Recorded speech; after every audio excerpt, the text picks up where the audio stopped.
പതിറ്റാണ്ടുകളായി UDF-ഉം NDA-യും നേരിട്ട് ഏറ്റുമുട്ടുന്ന കാസർഗോഡ് മണ്ഡലത്തിൽ ഇത്തവണ ഇടതുമുന്നണിയിൽ സ്വതന്ത്രൻ രംഗത്തിറങ്ങിയതോടെ ശക്തമായ ത്രികോണപ്പോരിനാണ് അരങ്ങൊരുങ്ങുന്നത്. ലോക്സഭാ തദ്ദേശ തിരഞ്ഞെടുപ്പിൽ ഉണ്ടായ വലിയ മുന്നേറ്റം ആവർത്തിക്കാനാകുമെന്ന പ്രതീക്ഷയിലാണ് UDF ക്യാമ്പ്. വോട്ട് കണക്കിൽ കാര്യമില്ലെന്നും പുതുതലമുറ ഉൾപ്പെടെ മാറ്റം ആഗ്രഹിക്കുന്നുവെന്നും NDA LDF നേതൃത്വവും അവകാശപ്പെടുന്നു.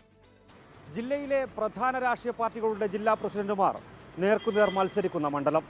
കഴിഞ്ഞ 5 പതിറ്റാണ്ടായി ലീഗിനെ മാത്രം ഭരിച്ച ചരിത്രമുണ്ട് കാസർഗോഡിന്.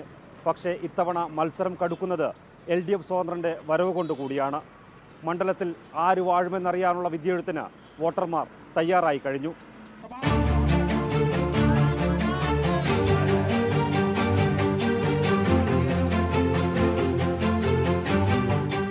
(1980) മുതൽ മുസ്ലിം ലീഗ് മാത്രം ജയിച്ച മണ്ഡലമാണ് കാസർഗോഡ്.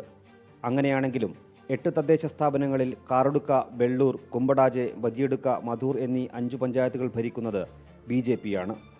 LDF-ന് വലിയ സ്വാധീനം അവകാശപ്പെടാനില്ലെങ്കിലും സ്ഥിരമായി നിശ്ചിത ശതമാനം വോട്ടുകൾ സമാഹരിക്കുന്നുണ്ടവർ. 2020-ലെ തദ്ദേശ തിരഞ്ഞെടുപ്പിൽ LDF സ്വതന്ത്രനായി മത്സരിച്ച് ലീഗ് കോട്ടയായ ചെങ്കള ജില്ലാ ഡിവിഷനിൽ അട്ടിമറി ജയം നേടിയ ഷാനവാസ് പാദൂർ ഇടതു സ്വതന്ത്രനായി രംഗത്തെത്തിയതോടെയാണ് കാസർഗോഡ് മണ്ഡലത്തിലെ പോര് ശ്രദ്ധിക്കപ്പെട്ടു തുടങ്ങിയത്. പുറമെ കാണുന്നത് പോലെയല്ല മണ്ഡലത്തിന്റെ മനസ്സെന്നും ഇരട്ടി ഭൂരിപക്ഷത്തിൽ കോട്ട കാക്കുമെന്നും UDF സ്ഥാനാർത്ഥി കല്ലട്ര മാഹിൻ ഹാജി. 5 പതിറ്റാണ്ടായി UDF-ന്റെ കൈകളിൽ ഭദ്രമായ ഒരു മണ്ഡലമാണ് കാസർഗോഡ് നിയോജക മണ്ഡലം. അത് ഇത്തവണ ഏറ്റവും വലിയ ഭൂരിപക്ഷത്തോടു കൂടി വിജയിക്കുമെന്ന പ്രതീക്ഷയാണ് ഞങ്ങൾക്കുള്ളത്. അതിനുള്ള പ്രവർത്തനങ്ങളാണ് നടത്തിക്കൊണ്ടിരിക്കുന്നത്. വികസനമാണ് തിരഞ്ഞെടുപ്പിൽ ചർച്ചയാക്കുന്നതെന്നും താഴെത്തട്ടിൽ ജനങ്ങളെല്ലാം തിരിച്ചറിയുന്നുണ്ടെന്നും NDA സ്ഥാനാർത്ഥി ML അശ്വിനി. അതേപോലെ ഈ പ്രാവശ്യം ജനങ്ങൾ ഡെവലപ്മെൻറ്റ് വേണ്ടിയിട്ട് വോട്ട് ചെയ്യും, വേറെ ഒന്നുമല്ല. ഇവിടെ ഡെവലപ്മെൻറ്റ് വേണ്ടിയിട്ടാണ് വോട്ട് ചെയ്യുന്നത്. ആൾക്കാർ അവരെ ഇടയിൽ ഇപ്പോൾ സംസാരങ്ങൾ അങ്ങ് കേൾക്കുന്നുണ്ട്. ഡെവലപ്മെൻറ്റ് ആവേണ്ടത് ഒരു മൈന്യൂട്ട് കാര്യങ്ങളിൽ തൊട്ടിട്ടായിട്ട് ഉണ്ട് കാസർഗോഡ്.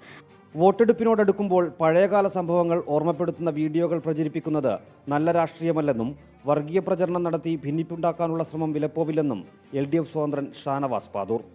ഒരിക്കലും ഒരു ഇലക്ഷൻ ടാക്ടിക്സിനും ഉപയോഗിക്കാൻ പാടില്ലാത്ത കാര്യമാണ് ചെയ്തത്. കാസർഗോഡിൻ്റെ പഴയകാല ചരിത്രം നിങ്ങൾക്കറിയാം.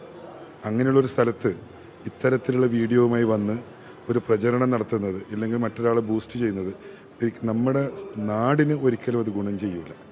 മണ്ഡലത്തിൽ ലീഗിന് നിർണായക സ്വാധീനമുണ്ടെന്ന് അവകാശപ്പെടാവുന്നിടങ്ങളാണ് മൊഗ്രാൽ പുത്തൂർ, ചെങ്കള പഞ്ചായത്തുകളും കാസർഗോഡ് നഗരസഭയും. മറ്റ് 5 പഞ്ചായത്തുകളിൽ BJP നേടുന്ന വോട്ടുകളെ ഇവിടെ വെച്ച് മറികടക്കുന്നതാണ് സമീപകാല ചരിത്രം. എന്നാൽ സ്ഥാനാർത്ഥി നിർണയത്തിലുൾപ്പെടെ മുസ്ലിം ലീഗിനുള്ളിൽ ഉടലെടുത്ത ഉൾപാർട്ടി തർക്കം അനുകൂല ഘടകമെന്നാണ് LDF കണക്കുകൂട്ടൽ. SIR-ൽ BJP-ക്ക് ലഭിക്കേണ്ട 13,000 വോട്ടുകൾ തള്ളപ്പെട്ടത് അനുകൂലമാകുമെന്ന് ലീഗും കണക്കുകൂട്ടുന്നു. ലീഗ് കേന്ദ്രങ്ങളിൽ സ്വാധീനമുള്ള LDF സ്വതന്ത്രൻ ന്യൂനപക്ഷ വോട്ടുകളിൽ വിള്ളൽ വീഴ്ത്തുമെന്ന പ്രതീക്ഷയിലാണ് BJP ക്യാമ്പ്. പോരിന്റെ തീവ്രത നാൾക്കുനാൾ വർദ്ധിക്കുമ്പോൾ കത്തിക്കാളുന്ന മീനച്ചൂടിനും മുകളിലാണ് കാസർഗോഡ് മണ്ഡലത്തിലെ തിരഞ്ഞെടുപ്പ് ആവേശം.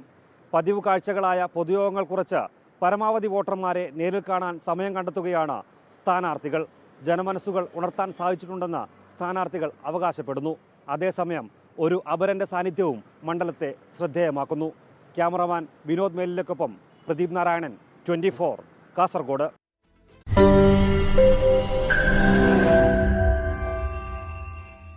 ലോകത്തെവിടെയായാലും ഏത് സമയത്തും 24 വാർത്തകളും ഓഗ്മെന്റഡ് റിയാലിറ്റി പാക്കേജുകളും എക്സ്പ്ലെയിനറുകളും വിശദമായി കാണാൻ ഞങ്ങളുടെ YouTube ചാനൽ നിങ്ങൾക്ക് സബ്സ്ക്രൈബ് ചെയ്യാം.